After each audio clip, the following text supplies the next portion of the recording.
इसका मतलब होता है प्रत्यक्ष खर्चे। वह सभी खर्चे जो मुख्य बिजनेस से जुड़े हुए होते हैं या वह खर्चे जो बिजनेस को चलाने के लिए किया जाता है जिसके खराब होने से आपके मुख्य काम रुक जाए। जैसे मैं वीडियो बनाने के लिए लैपटॉप का यूज करता हूँ, अगर लैपटॉप खराब हो जाए तो मेरा काम रुक जाएगा। यह मेरा डायरेक्ट एक्सपेंस हुआ। इसका सबसे ज़्यादा यूज मैन्युफैक्चरिंग कंपनी में होता है, जैसे मशीन रिपेयरिंग इत्यादि। इनडायरेक्ट एक्सपेंस इसका मतलब होता है अप्रत्यक्ष खर्चे। वह सभी खर्चे जो बिजनेस को चलाने के लिए किया जाता है या ऑफिस के सारे खर्चे इनडायरेक्ट एक्सपेंस ग्रुप के अंदर में आता है।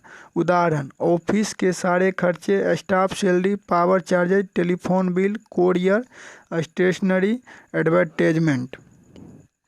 अब सेंडी डेटर्स, इसका मतलब होता है देनदार। इस ग्रुप में ऐसा लेजर बनते हैं जहां किसी ने हमसे उधार में माल खरीदा हो या किसी ने हमसे उधार में रुपए लिया हो। उदाहरण भी वही होगा, किसी ने हमसे उधार में माल खरीदा हो या किसी ने हमसे उधार में रुपए लिया हो। अब सैंडी क्रेडिटर्स, इसका मतलब होता है लेनदार। इस ग्रुप में ऐसा लेजर बनते हैं जहां किसी ने हमसे उधार में माल खरीदा हो या किसी से हमने उधार में पैसा लिया हो। उदाहरण, किसी से हमने उधार में माल खरीदा या किसी से हमने उधार में पैसा लिया। अब है bank account group. Bank account group ऐसा खाता है जिसमें पैसों का लेन देन होता है, जैसे पैसे जमा करते हैं और पैसे निकालते हैं। उदाहरण, bank saving account, bank current account. इन दोनों ग्रुप का बैंक अकाउंट के अंदर में बनेगा। बैंक ओडी अकाउंट, इसी को हम बैंक ओवरड्राफ्ट अकाउंट भी कहते हैं। बैंक ओडी अकाउंट, इस ग्रुप में हम बैंक ओडी अकाउंट को रखते हैं जिसका मतलब होता है बैंक ओवरड्राफ्ट, या इसी को हम बैंक ओसीसी अकाउंट कहते हैं जिसका मतलब होता है bank open cash credit account. Credit card को भी इसी अकाउंट में ग्रुप में रखते हैं। उदाहरण, bank OD account, bank OCC account, credit account. अब cash in hand group. Cash in hand group, इस ग्रुप में सिर्फ एक ही लेजर बनता है कैश का, जो टैली में ऑलरेडी बना रहता है। उदाहरण, कैश अकाउंट। डिपॉजिट असीट। डिपॉजिट असीट वह संपत्ति है जो जमा है और हमें वह कुछ समय बाद मिलना है। उदाहरण, सिक्योरिटी के लिए पैसा जमा करना या security deposit for rent. Rent के लिए जो किसी को रुपया जमा करना पड़ता है।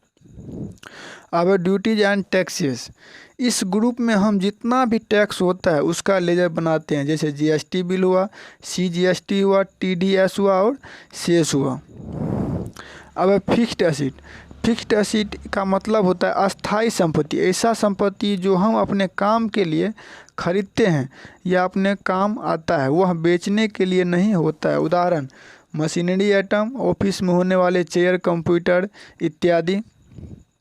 अब इन्वेस्टमेंट का मतलब होता है निवेश। इस ग्रुप में अपने ग्रुप के लिए इन्वेस्टमेंट करते हैं, उस लेजर को इस ग्रुप में रखते हैं, जैसे mutual fund, share, FD, fixed deposit. Loan या एंड एडवांस असीट, इस ग्रुप में ऐसा लेजर बनता है जहां हम दूसरे को लोन या एडवांस के रूप में पैसे देते हैं। उदाहरण, advance payment, loan give to Ramesh, advance income tax, GST receivable, TDS receivable, advance staff salary, advance freight charges. मतलब एडवांस, किसी भी स्टाफ को जो एडवांस में सैलरी देते हैं तो वो सब जो है मेरा लोन एडवांस असीट के अंदर आएगा। अब सिक्योर्ड लोन। सिक्योर्ड लोन इस ग्रुप में ऐसा लेजर बनाते हैं जहां हम दूसरे से लोन लेते हैं, जहां उस लोन के बदले कुछ सिक्योरिटी रखना पड़ता है, जैसे bank loan, property loan, gold loan, home loan. अब अनसिक्योर्ड लोन, इस ग्रुप में ऐसा लेजर बनाते हैं जहां हम दूसरे से लोन लेते हैं, जहां उस लोन के बदले में कुछ भी सिक्योरिटी नहीं देना पड़ता है, जैसे पर्सनल लोन उदाहरण के तौर पर। अब लोन लायबिलिटी, इस ग्रुप में कोई भी बैंक से लिया हुआ लोन का लेजर बना सकते हैं। सिक्योर्ड लोन या अनसिक्योर्ड लोन लेजर भी इसी ग्रुप में बना सकते हैं, लेकिन हम ऐसा करते हैं तो हमें यह पता नहीं चल पाएगा कि सिक्योर्ड लोन है या अनसिक्योर्ड लोन है। इसलिए इस ग्रुप के अंदर जितना भी लेजर बनाते हैं उसको हम सिक्योर्ड लोन और अनसिक्योर्ड लोन के ग्रुप में रखते हैं। अब सेल्स अकाउंट ये काफ़ी महत्वपूर्ण अकाउंट है। इस ग्रुप में ऐसा लेजर बनाते हैं जहां हम सेल्स से रिलेटेड काम करते हैं, जैसे sales account, cement sales account, जैसे मेरा सीमेंट का दुकान हुआ तो cement sales account, inter state sales account, state के अंदर with state account sales account.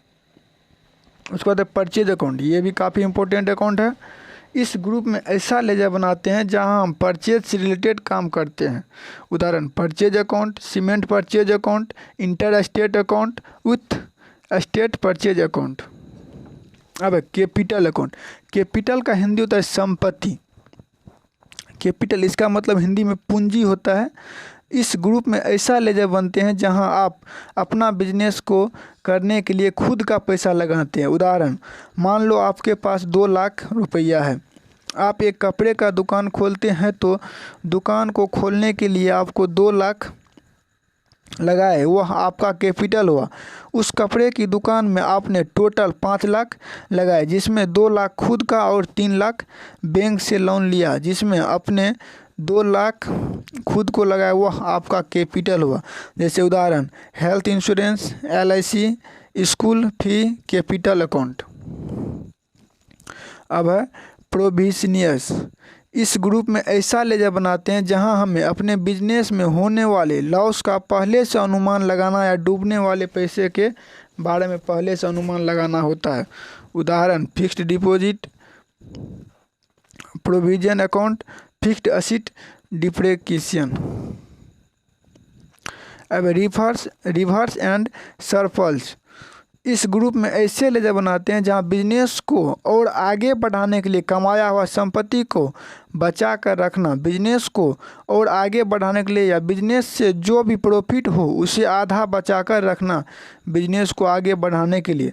उदाहरण जैसे किसी कंपनी में 2 पार्टनर्स हैं, दोनों अपने अपने प्रॉफिट का आधा पैसा कंपनी के बिजनेस के लिए बचाते हैं।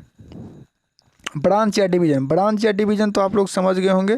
जैसे ब्रांच या डिवीज़न, इस ग्रुप में ऐसे लेजर बनते हैं जहां आपके बिजनेस में अलग अलग ब्रांच हो, वहां इस लेजर का यूज किया जाता है। उदाहरण जैसे किसी भी कोई कंपनी है, उसका ब्रांच अलग अलग जगह, जैसे मुंबई, दिल्ली, कोलकाता मेन ब्रांच कहीं है और उसका ब्रांच खुला हुआ कहीं पे, वो ब्रांच या डिवीज़न के अंदर आता है। अब MISC एक्सपेंस असीट, ऐसे खर्च बाद में हो सकते हैं, अभी हुआ नहीं, या ऐसे सभी खर्चे बाद में होने या देने पड़ सकते हैं। उदाहरण मान लो कोई स्टाफ 10 दिन ड्यूटी करके छोड़ देता है और वह चला जाता है और अपने 10 दिन का पेमेंट भी नहीं लेता, लेकिन बाद में वह स्टाफ कभी भी आकर सैलरी ले सकता है। ये सब एक्सपेंस असिस्ट के अंदर आएगा। अब करेंट असिस्ट, इस ग्रुप में ऐसे लेजर बनाते हैं जहां संपत्ति कभी बढ़ती है या कभी घटती है। इसके सब ग्रुप भी होते हैं, जैसे बैंक अकाउंट, कैश अकाउंट। अब करेंट लायबिलिटी, इस ग्रुप में ऐसे लेजर बनाए जाते हैं जहां हम किसी से कुछ लेते हैं, वहां हमें पैसे देने होते हैं। इसके भी सब ग्रुप में आते हैं, जैसे सन्डी क्रेडिटर्स, ड्यूटीज एंड टैक्सेस। अब सस्पेंस अकाउंट, इस ग्रुप में ऐसे लेजर बनाए जाते हैं जहां हमें पता नहीं होता है पैसे कहां से आया और उसे सस्पेंस अकाउंट के में मार देते हैं, बाद में उसे क्लियर भी कर देते हैं। बाद में जब पता चलता है तो उसको अलग अलग अकाउंट के अंदर लिख देते हैं। उदाहरण सस्पेंस अकाउंट। अब स्टॉक इन हैंड, इस ग्रुप में ऐसे लेजर बनाए जाते हैं जहां हमारे गोडाउन में जितना भी स्टॉक रखा हुआ है उसके लिए स्टॉक इन हैंड लेजर बनाते हैं। डायरेक्ट इनकम होता है, मतलब होता है प्रत्यक्ष आय। इस ग्रुप में ऐसा लेजर बनाते हैं जहां हमें मेन बिजनेस से इनकम होती है। उदाहरण इलेक्ट्रिकल रिपेयरिंग, मोबाइल रिपेयरिंग। जैसे कोई मोबाइल आया, रिपेयरिंग किया तो डायरेक्ट इनकम हो गया मेरा। अब है इनडायरेक्ट इनकम। का मतलब होता है अप्रत्यक्ष है। इस ग्रुप में ऐसा लेजर बनते हैं जहां बिजनेस के अलावा किसी दूसरी सोर्स से इनकम आता है, जैसे interest receive, commission receive, rent, discount, old machinery sold, जैसे ओल्ड मशीन को बेच दिए तो वो सब मेरा इनडायरेक्ट एक्सपेंस के इनकम के अंदर आता है। हेलो दोस्तों, आप लोग अगर वीडियो अच्छा लगे तो चैनल को लाइक एवं सब्सक्राइब करें एवं शेयर करें।